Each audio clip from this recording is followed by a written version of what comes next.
So it's the 22nd of August 2022. It's a beautiful Thursday afternoon, just around 4:30. I want to share this video that I saw on the FREDDY KISSOON show last Monday. FREDDY KISSOON was in the TBN studio with the two panelists, Keon Jabour, chairman for the small party ANUG, and civil rights activist Jonathan Yearwood. Now the topic FREDDY introduced to that show, the topic came from financial analyst Joe BHAGWANDIN'S suggestion that Exxon Mobil will be supporting the AFC's newly minted leader Nigel Hughes for the next general and regional elections to be held in Guyana on sometime around November 2025. I'll be playing brief responses of KIAN as well as response from Jonathan Yearwood. Here goes. They have an interest in a candidate which they will back. And 3, that candidate will be the candidate of the consensus opposition.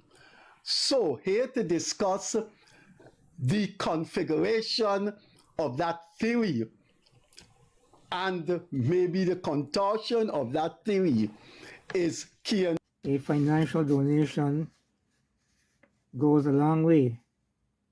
You never know. And as the old people say, we just have to wait and see how the situation plays out. Guyana is a very small place. When a pin drops, the whole nation hears. Let's listen to what Jonathan has to say. Exxon want to put their eggs in that basket when they have a nice, very good, cushy throwback on a luxurious couch, hugging up and kissing up and loving up with the PPP. I don't see that as happening. I really and truly don't see that as happening. I could only see Mr. BHAGWANDIN'S statement as disinformation, and it takes some of the views away, some of the eyes away from the PPP, and puts AFC, puts the PNC under a little bit more pressure. Third parties, ANUG, TNM, well, we know TNM is out the window. TCI, LJP, what are they going to do? Are they going to join under our consensus candidate of Nigel Hughes? So you have just listened to that brief clip I played of Jonathan Yearwood, the civil rights activist. So I'm going to be playing Keon Jabour's reply. And Keon, remembers, the chairman for ANUG. From what you're seeing here, Keon seems to be in agreement with Joel BHAGWANDIN in terms of Joel BHAGWANDIN'S assessment. BHAGWANDIN seems to be a very close associate of the People's Progressive Party. He probably rubs shoulders with a lot of the upper echelons of the PPP. So, as FREDDY KISSOON said, he claims to have inside information about this thing with Exxon and Nigel. So I guess he's probably going to be knowledgeable in terms of more inside information than most of us mortals.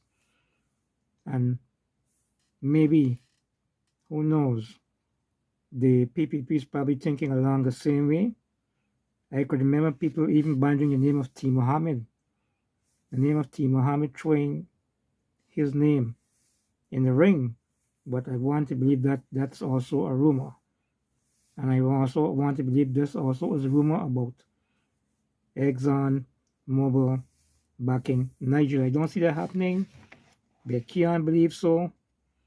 Only time will tell if this insider, this so-called inside information is valid. Guyana is a very small place, like I said.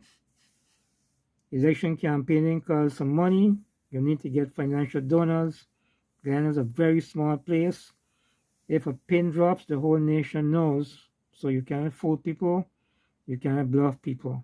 It's not like United States, which has over 330 something million people. Small place, Guyana, there's around 750,000 people. So anything that goes down, the whole nation will eventually know. So let's hear what Keon has to say. As you just brought up the history of Guyana, is that the politics is going to change. It's going to go back and forth. And now with AI and with social media even more so, the reality is people are more exposed, people are more educated, and the reality is things are going to change in this country. How do we create stability?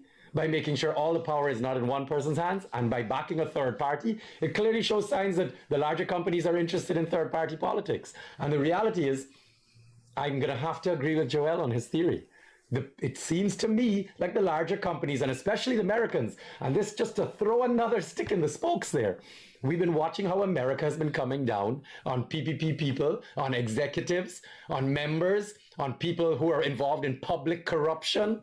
So the truth is, clearly there is another situation at play here in which the international community is not liking the way things are going and are looking for another option for stability.